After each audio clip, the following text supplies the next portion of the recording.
Ini dengan 39 cabang olahraga yang sudah lolos, itu diikuti oleh 65 cabang olahraga. Boleh membandingkan ini dari PON Jabar, PON Papua, PON Aceh, Sumut, nanti kira-kira apa yang sedikit berbeda ini kan? Maka kita sebarannya masih memungkinkan, kita levelnya bagus. Tapi sekarang tuan rumahnya dua dari Sumut dan Aceh. Ada satu pun yang memenuhi cukup untuk mereka mengikuti BK PON. Yang kita lakukan waktu di Papua sampai ke kontur tanahnya kita teliti, pelajari. Misalnya kita membuat satu ikonik di sini di Tabanan. Tabanan bisa menjadikan sebuah ikonik apa? Nah, orang akan datang ke Tabanan sehingga bagaimana Tabanan memiliki ikonik. Olahraga salah satunya sebagai medium. Olahraga medium untuk menjadikan Tabanan ikonik, dan dia akan jadi besar. Sport. Olahraga tidak sekedar kompetisi, tapi olahraga adalah life cycle. Life cycle. Nggak ada orang Tabanan juara. Tapi kalau lompat tinggi, yang kayak kemarin kan yang lompat tinggi itu Pak Widiana. Iya. Lompat tinggi itu dia membutuhkan kecepatan, lompatannya dan seterusnya dan seterusnya. Itu Tabanan itu prestasinya. Bagaimana kita membuat di Tabanan lingkungan yang berolahraga. Jadi lingkungan olahraga. Di lingkungan itu, dengan adanya lingkungan olahraga, maka kita akan mudah mengambil atlet-atlet yang prestasi. Kita akan dapatkan atlet-atlet prestasi dengan mudah. Bagaimana dengan programnya pemerintah ini? Nanti akan ada unggul lagi, ada juara dunia. Tabanan punya sejarah atlet yang bisa juara dunia ya?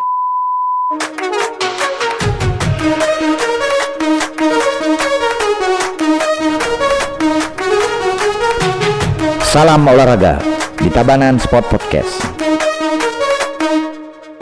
Baik kawan olahraga Semeton Tabanan dimanapun berada, saat ini jumpa kembali dengan saya Madi Nurbawo di studio Tabanan Sport Podcast, media informasi dan pembelajaran olahraga KONI Tabanan. Dan siang hari ini 27 Oktober 2023 saya sengaja mengundang Bapak Nyoman Yamadiputra. Beliau adalah Sekretaris Umum KONI Bali dan juga Sekretaris Umum IPSI Bali, dan ternyata jabatannya banyak ini, Ketua Harian PD Pusat, benar Bapak ya?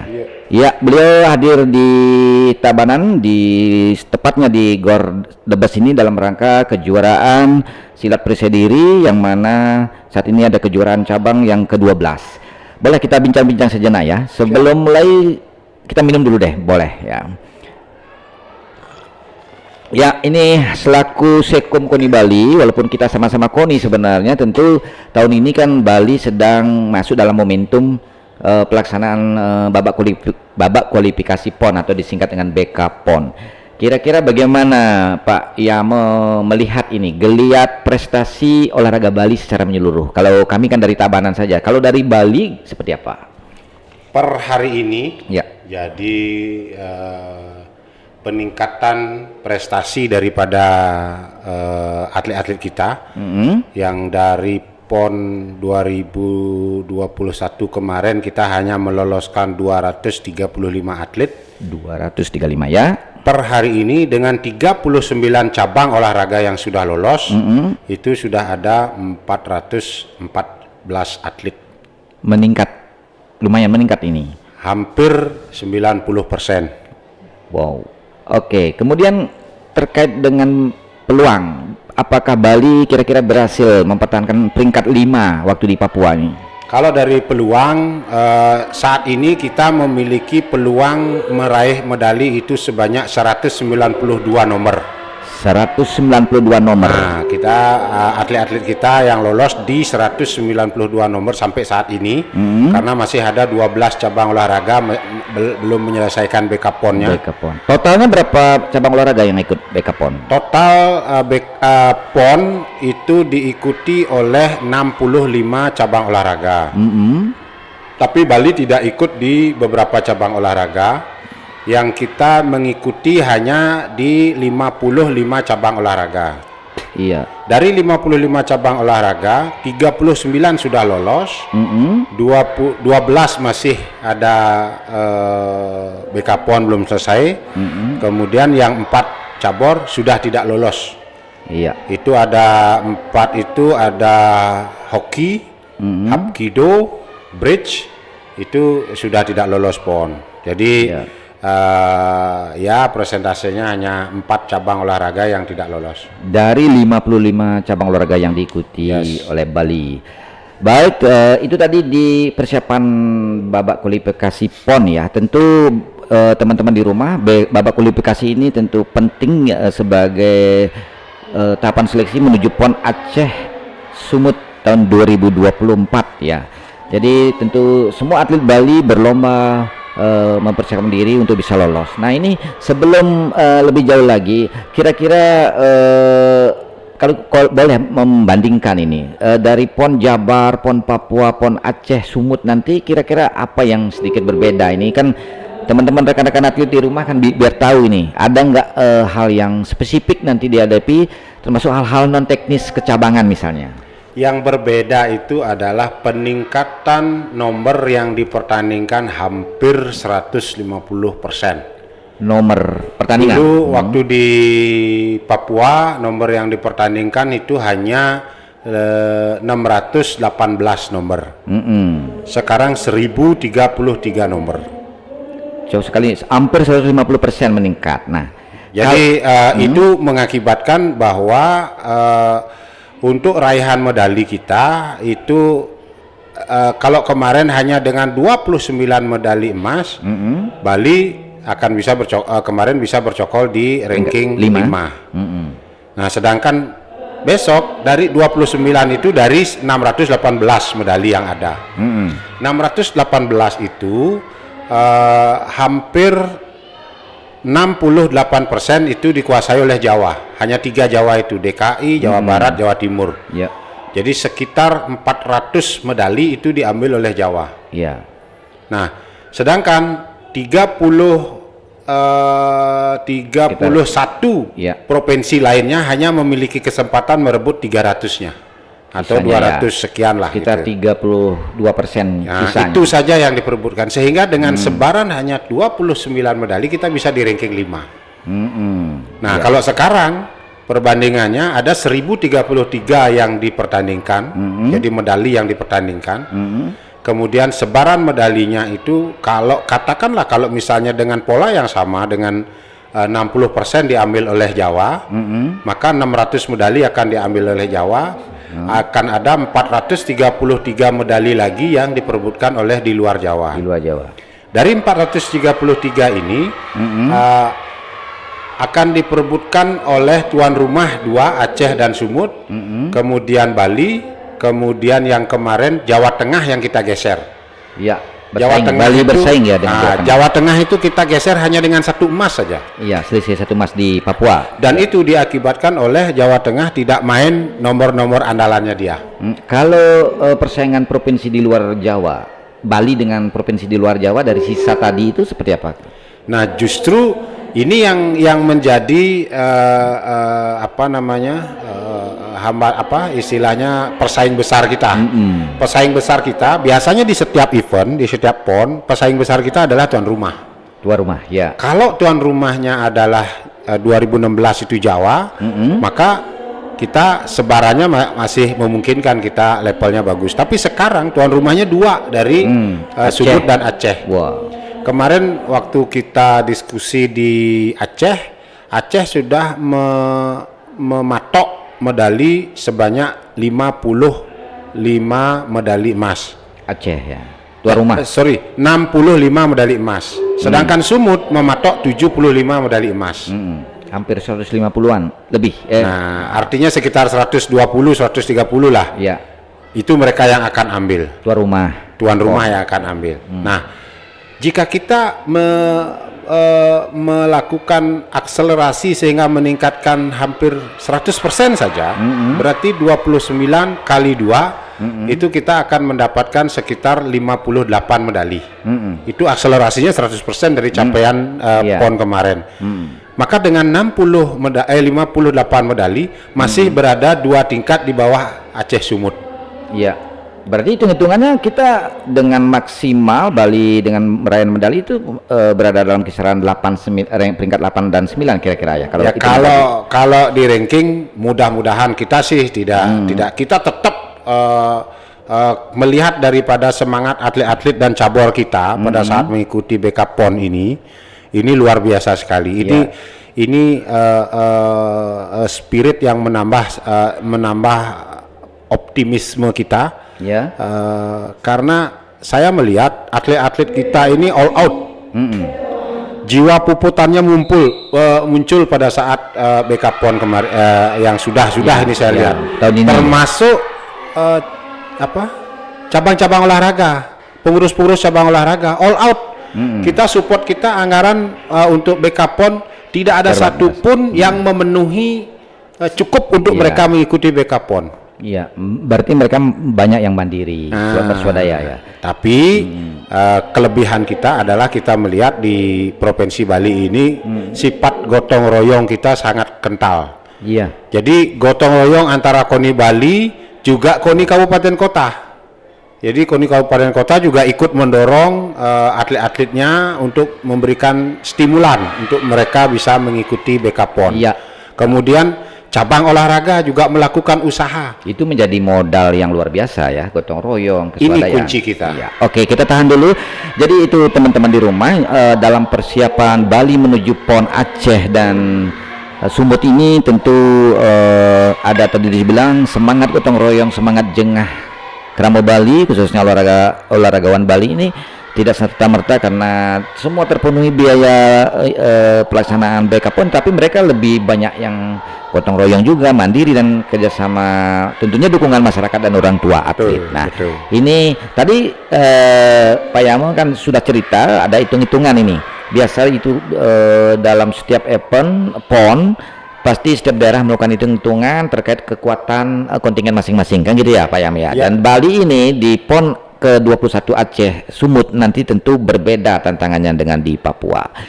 Oke, selain masalah tadi terkait dengan nomor dan medali, ini kan baru pertama kali PON dilaksanakan di 2 provinsi. Ini apa kira-kira bedanya dengan sebelum-sebelumnya? Kalau bagi kita Bali, rasanya pelaksanaan di 2 provinsi sekarang ini hanya beda 2 tempat saja. Secara biaya akan lebih efisien apa gimana? Oh, pasti lebih membengkak. Kalau biaya pasti lebih bengkak karena apalagi Aceh. Aceh itu penerbangannya paling tidak 3 kali kita penerbangan gitu.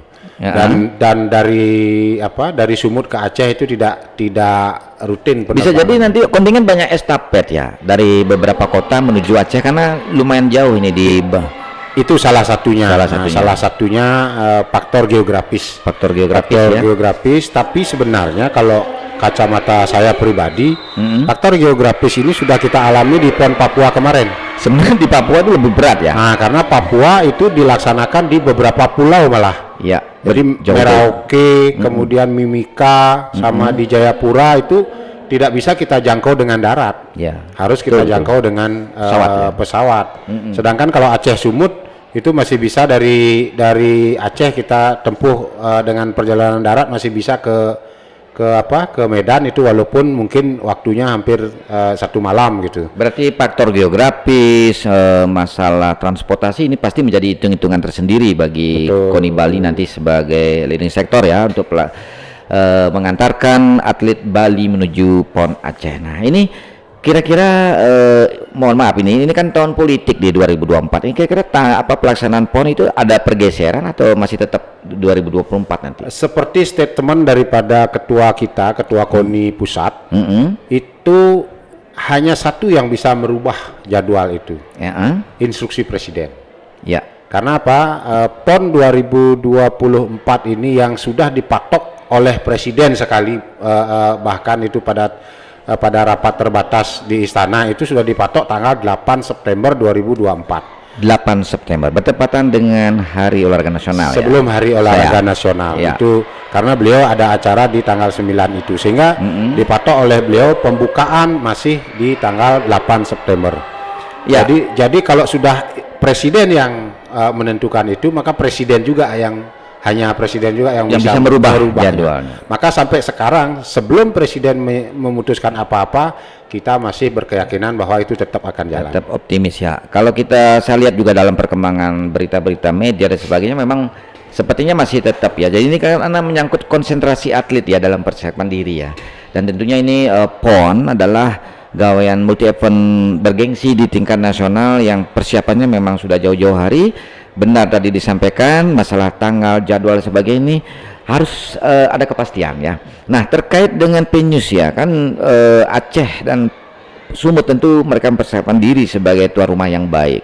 Kira-kira terpantau nggak itu dari Bali ya? Apakah itu menjadi bagian yang penting untuk diketahui oleh KONI Bali untuk memaksimalkan prestasi nanti di PON Aceh? Memang itu salah satu strategi. Jadi salah satu strategi kita untuk bagaimana memenangkan pertandingan gitu. Salah satunya adalah kita ingin kuasai sana. Yeah. Nah, maka tahun lalu kita sudah ke sana. Jadi, sudah survei ya. Tahun lalu kita sudah melakukan survei untuk bagaimana melakukan pemetaan tempat, kemudian kondisi alam dan lain sebagainya. Akomodasi juga ya. Nah, tapi untuk tahun lalu kami melihat bahwa belum ada satupun venues yang siap. Tahun lalu. Ya. Nah, untuk tahun ini masih kita terpantau hanya baru beberapa venues yang yang akan dilakukan perbaikan. Tapi yakin akan tuntas menjelang PON. Ini kan tinggal kurang setahun ya sudah PON. Nah, kalau kita tidak mempermasalahkan venues, artinya bagi atlet-atlet kita dimanapun bertanding tetap dialah juaranya. Ya. Jadi dimanapun venuesnya, apakah venuesnya standar nasional, tidak nasional, tetap saja apapun yang disiapkan tuan rumah pasti kita terima. Ya, sebagai tetap saja atlet kita harus juara. Ya. Nah, maka itu yang kita lakukan. Bahkan mungkin tahun ini kita akan melakukan survei lagi ke sana kaitannya dengan posko dan lain sebagainya. Termasuk kita survei mengenai kondisi kalau yang kita lakukan waktu di Papua sampai ke kontur tanahnya kita teliti, pelajari. Kita lihat bahwa ini kontur. Apa hubungannya itu?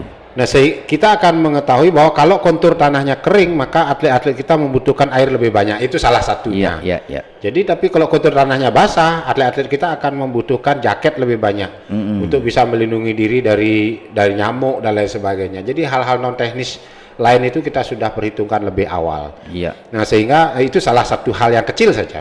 Termasuk hal-hal yang lain. Nanti kita akan lebih mendalam lagi. Iya.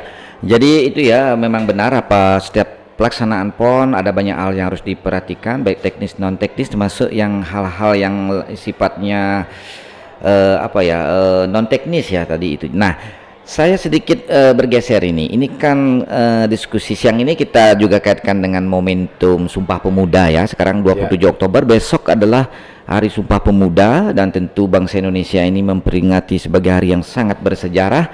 Dan bagaimana Pak Yamo melihat geliat olahraga nasional dalam momentum Sumpah Pemuda ini? Karena dalam sejarah terbentuknya KONI melalui terbentuknya ISI, Ikatan Sport Indonesia tahun 38 itu kan juga bagian dari penggerak apa yang diharapkan dari hasil Sumpah Pemuda itu kan.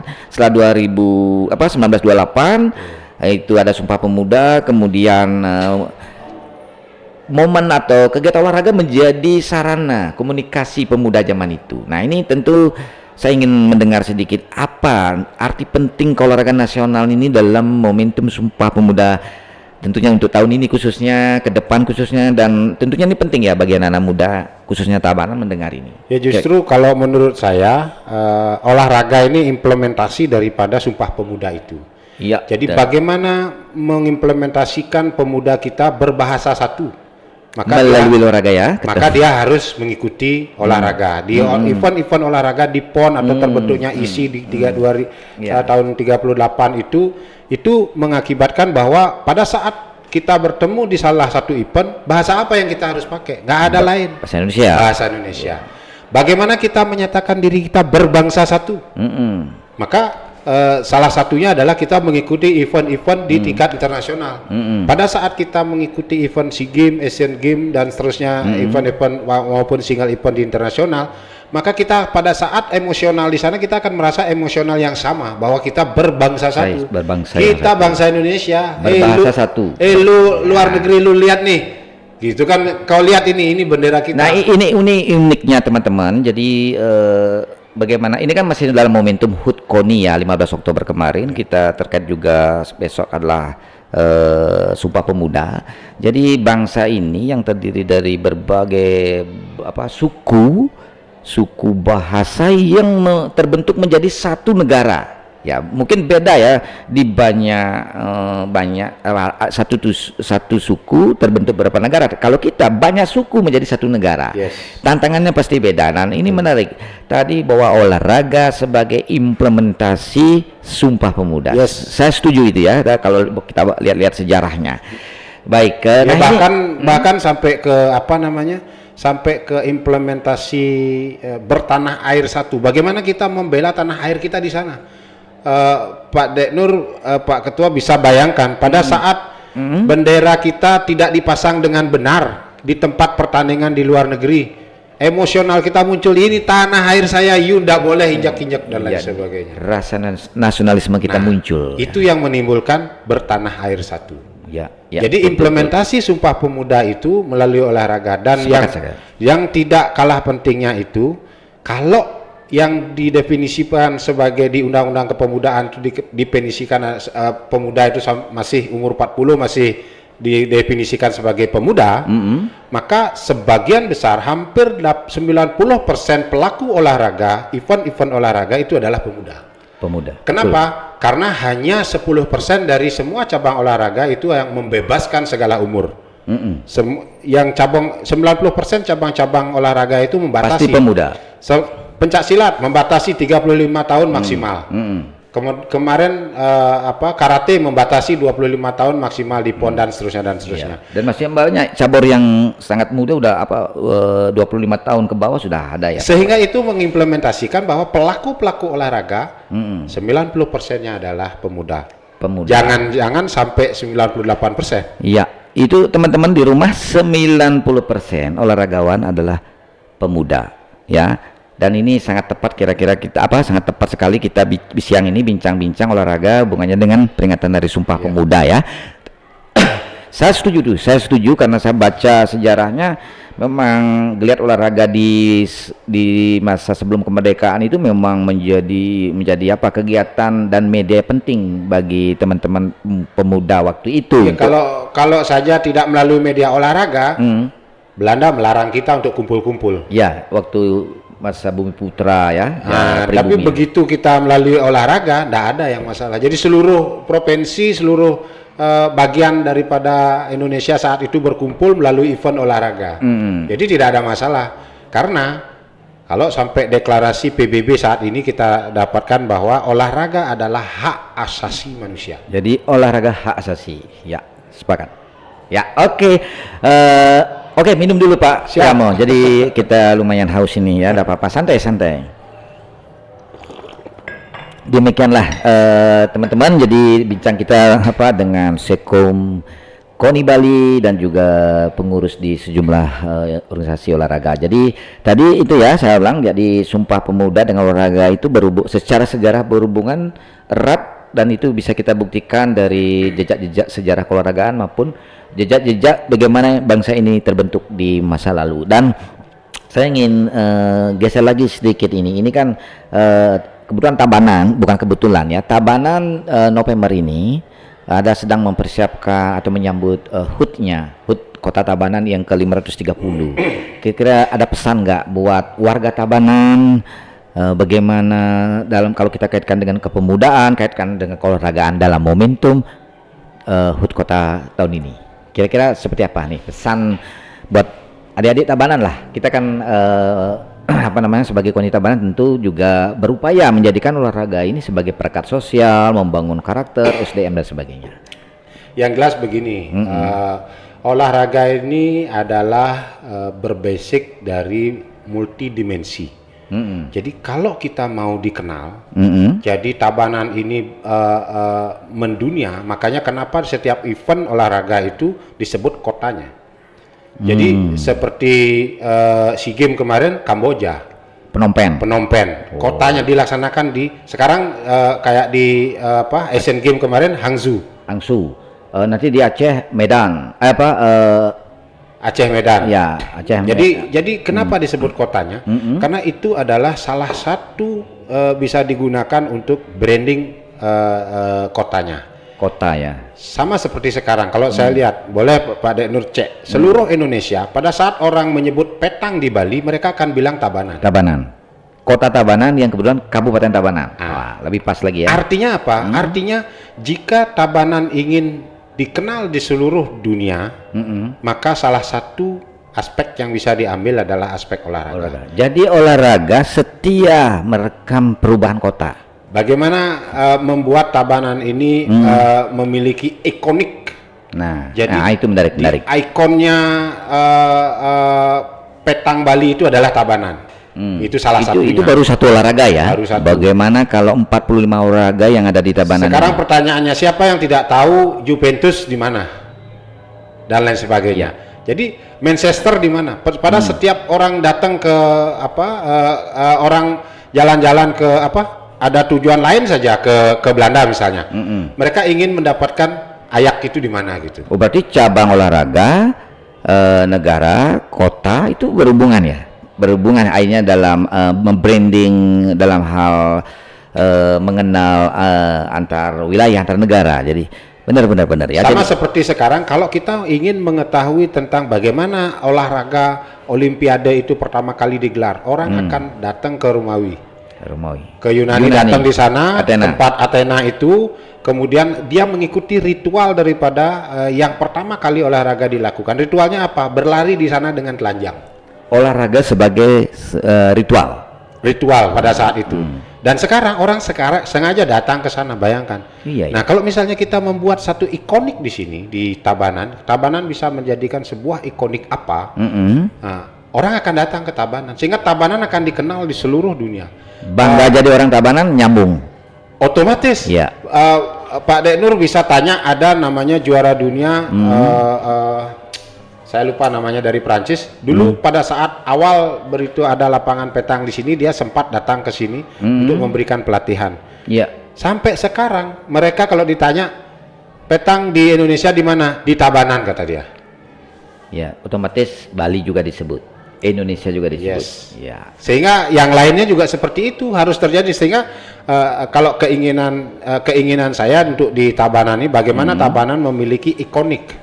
Olahraga salah satunya sebagai medium. Untuk menjadikan Tabanan ikonik, dan dia akan jadi besar. Ya, itu teman-teman di rumah, olahraga tidak lepas dari bukan hanya juara medali, tapi juga menyentuh banyak komponen atau kehidupan ya, sisi kehidupan yang lain yang ternyata itu tadi faktor sejarah, faktor pembangunan ekonomi. Nah, sport tourism juga, sport industri juga. Olahraga tidak sekedar sport. Olahraga tidak sekedar kompetisi, tapi olahraga adalah life cycle. Olahraga adalah kehidupan itu sendiri. Bagaimana kita menghidupkan diri sendiri dari tubuh ini, mengalirkan darah ke seluruh tubuh dengan sehat, menghasilkan sehat, itu untuk diri sendiri. Life cycle untuk daerah kita, bagaimana menghidupkan daerah kita. Mungkin Pak Dek bisa tahu kemarin pada saat COVID, begitu pariwisata kita terpuruk, apa yang bisa mendatangkan wisatawan datang lokal misalnya. Salah satunya kita bikin event. Begitu kita bikin event, mereka tidak peduli masih COVID, tidak COVID, pokoknya saya akan datang ke sana karena ada juaranya. Di samping untuk kesehatan, daya tahan tubuh. Nah, kalau untuk life cycle sendiri individualistik, maka dia hasilnya sehat. Tapi life cycle daerah kita, maka hasilnya adalah ekonomi dan pembangunan. Nah, ini saya juga kemarin ya lihat bahwa di beberapa cabang olahraga yang menjadi ikonik, menjadi andalan negara-negara tertentu itu, kita kental sekali bahwa olahraga itu menjadi bagian diplomasi budaya. Itu gimana pendapat Pak Yamo? Kalau masalah budaya itu kaitannya dengan industri. Jadi satu contoh bagaimana kita akan sanggup membeli pakaian judo yang dari Jepang karena kita menganggap bahwa itu lebih bagus dan lain sebagainya. Walaupun kita di sini bisa membuat lebih bagus dan lain sebagainya. Jadi budaya itu yang dibawa oleh olahraga judo yang dari Jepang menyebabkan kita membutuhkan produk-produk yang ada dari sana. Termasuk yang Korea juga sekarang sudah memasuki kita, Cina juga sudah memasuki Indonesia olahraga-olahraganya, sehingga kita akan membutuhkan produk-produk dari sana. Di samping diplomasi yang lain ya, itu baru satu ya produk budaya dari kaitannya dengan industri lokal ya. Jadi kalau kita bisa membudayakan, misalnya salah satu contoh pencak silat, kita budayakan bahwa pencak silat itu ikonik kita, sehingga orang akan datang ke Indonesia untuk belajar pencak silat. Orang akan membutuhkan equipment peralatan pencak silat di Indonesia. Sama seperti petang dibawa oleh Perancis, kita menganggap produk Perancis, bola petang produk Perancis itu yang paling bagus. Padahal sebenarnya kita bisa bikin kita bisa, sangat bisa sekali kita bisa jadikan. Bahkan ini kalau tidak salah ini oleh NTB, oleh apa istilahnya BRIN ya, BRIN. Badan risetnya dan NTB inovasi itu nasional sudah melakukan inovasi untuk membuat bola petang di sana. Berarti dunia olahraga ini bisa sebenarnya banyak hal yang bisa digali, diteliti untuk. Nah, sekarang pertanyaannya, kalau kita Tabanan sudah menjadi ikoniknya petang di seluruh Indonesia, kenapa kita tidak produksi? Ya, oke, kita tahan dulu. Teman-teman di studio ada pertanyaan atau kamu ada? Nggak ada. Oh, oke, impian ya. Oke. Baik, sebelum kita nanti masuk ke terakhir ya. Satu lagi nih, ini kan menurut catatan kami di KONI Tabanan, itu Tabanan ini memiliki olahraga unggulannya adalah olahraga di bela diri. Salah satunya silat. Nah, dan itu juga kita bisa lihat dari perolehan medali. Dan Pak Yamo sebagai Ketua Harian PD Pusat ini ya, kebetulan ada kejuaraan tingkat cabang di Tabanan. Gimana komentarnya ini terkait kegiatan? Begini, kalau itu Tabanan adalah unggulannya bela diri, saya melihat itu baru berdasarkan dari hasil capaian prestasi, tapi belum berdasarkan riset dari sisi struktur, kontur dan lain sebagainya. Kalau dari sisi cabang olahraga se-Bali memang benar. Jadi Bali itu hampir di antara 24 cabur penyumbang medali pada saat PON 2021 di Papua, itu 16-nya adalah cabang olahraga bela diri. Di antara 29 medali emas yang didapatkan oleh Bali itu 24-nya adalah dari cabang bela diri. Nah, sehingga memang benar kalau di Bali itu salah satunya adalah karakteristiknya adalah bela diri. Dan itu dari prestasi. Kalau dari struktur, Bali itu konsepnya adalah orang cepat. Orang Bali itu lincah. Jadi kalau karakteristik cabang olahraga yang membutuhkan kecepatan, Bali pasti juaranya. Maksud menyangkut gen orang Bali ini ya. Itu salah satu ya? Ini baru hasil analisa saya, belum ada hasil penelitian. Menarik nih teman-teman ini. Tapi boleh teman-teman lihat si Desa sekarang yang sampai tembus Olimpiade. Panjat tebing. Ya. Itu kecepatannya hampir sampai melewati catatan waktu juara dunianya panjat tebing. Pemecah rekor kemarin. Ini kalau karakteristik cabang-cabang olahraga yang membutuhkan kecepatan, itu Bali lah gudangnya. Bali itu orang Bali ya. Wah, ini perlu menarik. Nah, sekarang kalau Tabanan bagaimana? Nah, ini yang perlu kita dalami lagi. Iya. Kaitannya dengan mental orang Tabanan, baik dengan kalau kontur tadi apa? Kalau kontur alam. Alam. Kontur alam, kalau mau cari atlet-atlet atletik di Bangli dia. Jadi dulu atlet-atlet atletik itu munculnya di Bangli.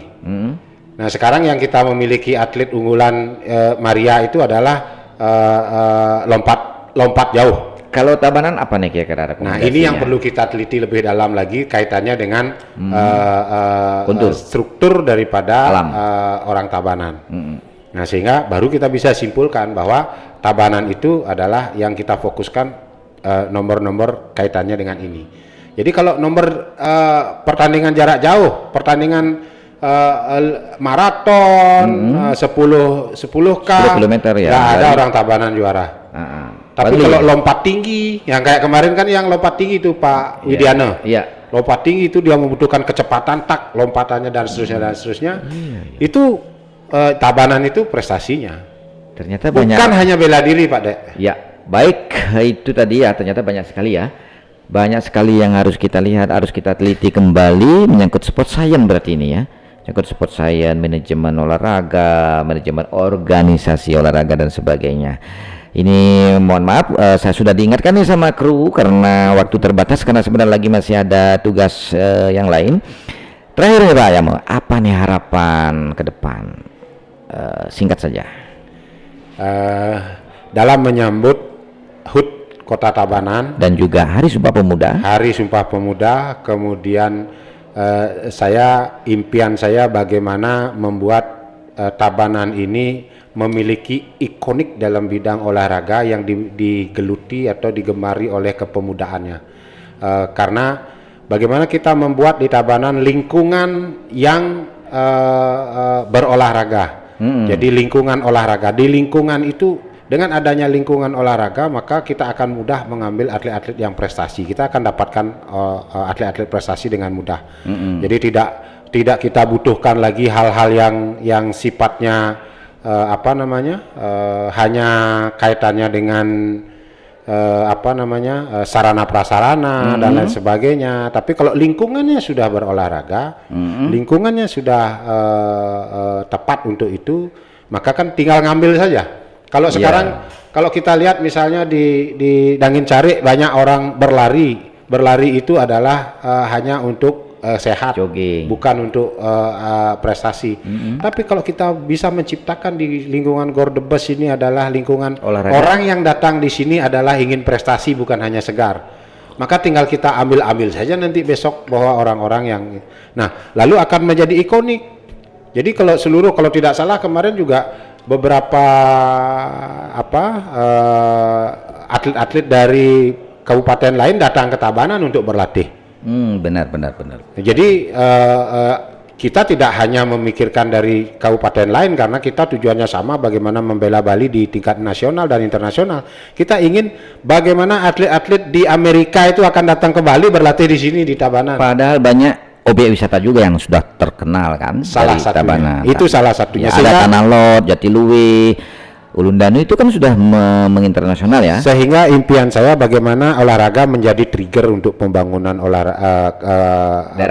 daerah di Kabupaten Tabanan, sehingga menyebabkan Tabanan akan menjadi besar, Tabanan akan menjadi katakanlah kalau PAD dan lain sebagainya itu tidak perlu pusing lagi. Karena kita mencontoh beberapa daerah di California kalau tidak salah dulu itu adalah daerah yang kumuh tempat pembuangan sampah, tapi begitu jadi ikonik olahraga mereka datang semua. Nah sekarang kita lihat coba kita lihat di Mandalika.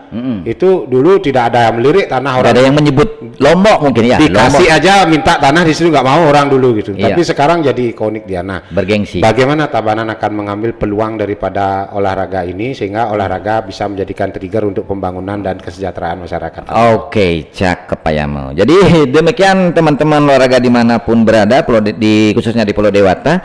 Kalau bicara dengan Pak Yamo ini saya kira wah butuh berjam-jam ya baru habis, dan tentu teman-teman pernah kita sampai pagi Pak Dea. Ya kita ini takutnya sampai nginep di sini kan kasihan krunya nanti ya, kasihan krunya ya. Jadi itu kami batasi, dan tadi ya yang perlu menjadi penekanan bahwa olahraga implementasi dari spirit Sumpah Pemuda ternyata, dan itu saya berani jamin saya pelajari itu.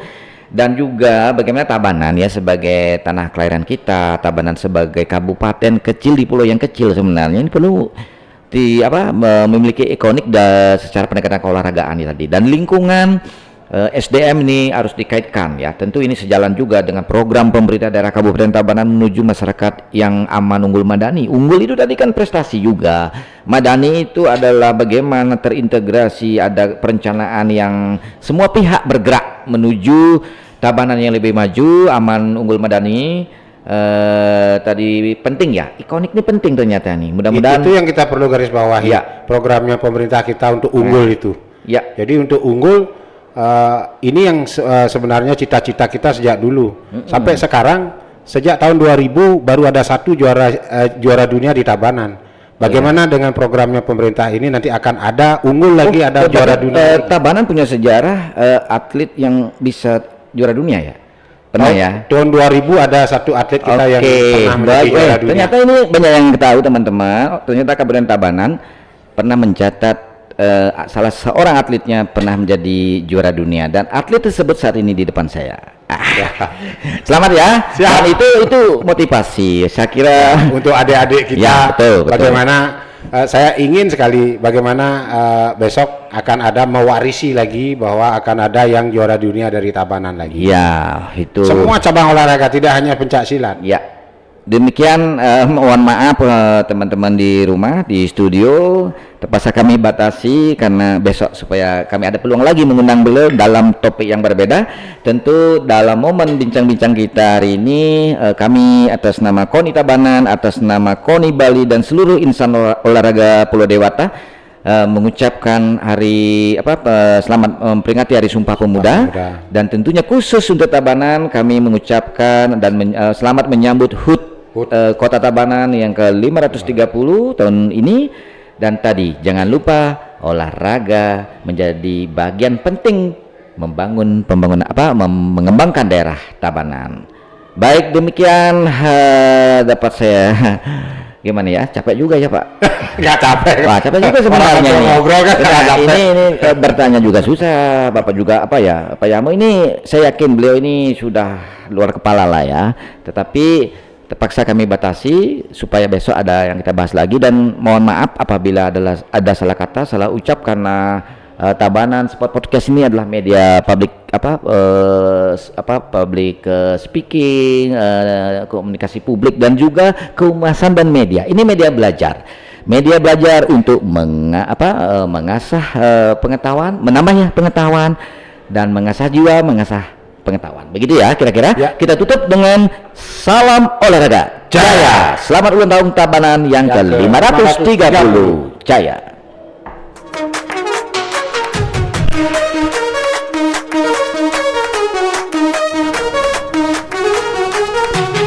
Salam olahraga di Tabanan Sport Podcast.